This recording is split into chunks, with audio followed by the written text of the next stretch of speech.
Hey everybody, what's up? Today we're back in the garden, of course. I mean, where else would we be? We're going to be talking about how to grow the hardy annual Bachelor's Buttons. You might also know it as cornflower. This is a really easy one. Now, Bachelor's Buttons are definitely a flower for beginners. Since they are a hardy annual, they can handle a lot of cold temperature and frost depending on where you live, depending on your zone, whether or not they'll be able to make it through the winter or not. But really, either way, this frost tolerance lets people get a pretty good head start on the growing season. Planting these is really pretty simple. All you gotta do is have your prepared area where you're gonna plant it. Make sure there's no weeds and all that. All I do to plant mine is broadcast the seeds over the area. Depending on where you live, you also need to be aware of the time that you're planting these. For me, here in zone 6B or 7, depending on the weather, I like to plant these in the fall and in the spring. In the fall, around the end of September, I pick out a place in the garden and work the soil, and then I direct sow the seeds. They'll germinate. They'll overwinter in my climate as little seedlings, and they'll withstand some frost and even some snow. I've had both. In my own personal experience, some of the plants start looking a little bit rough if there's a prolonged period of really bad weather.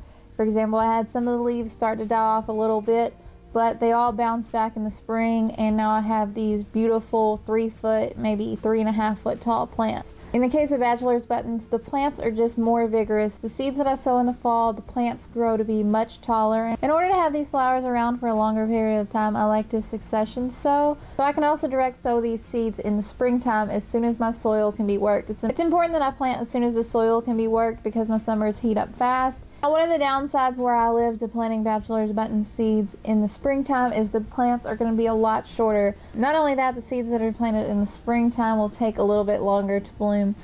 One positive thing about the plants that are sown in the springtime being shorter is that they're able to withstand my thunderstorms better. This past week we've had nothing but strong thunderstorms, and since I didn't support my fall sown Bachelor's Buttons, nearly all of the tall plants have been blown over by wind.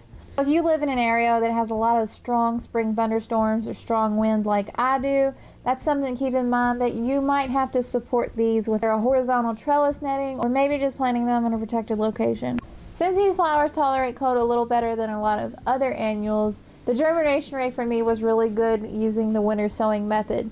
If you're not familiar with that, it uses milk jugs, and I've already got a lot of videos for that, so you should definitely check it out. It's one of my favorite ways to start seeds.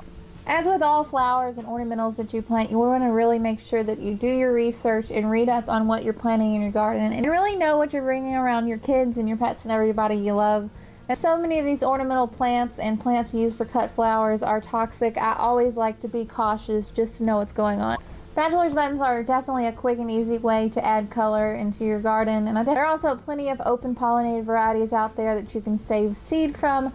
In fact, every year I get tons of Bachelor Button volunteers where the seed is dropped on the ground and has started to grow for next year. One thing that I do notice about Bachelor's Buttons, however, in saving seed is that blue seems to be the dominant color. That's just something to keep in mind if you are going to save seeds, because I wouldn't want you guys to save seeds for only pink Bachelor's Buttons and then you plant them and you got a field of blue, because that has happened to me, so just be aware of that. And if you love the blue ones, that's even better. I really hope that this was somehow helpful, and if it was, go ahead and hit the thumbs up and share with your friends and subscribe. I would absolutely love to have you. As always, I put the links to all my social media stuff down in the description. I've got a blog and everything, lots of pictures, and I hope it's really sunny wherever you are, and I hope you're having a great day. Bye guys.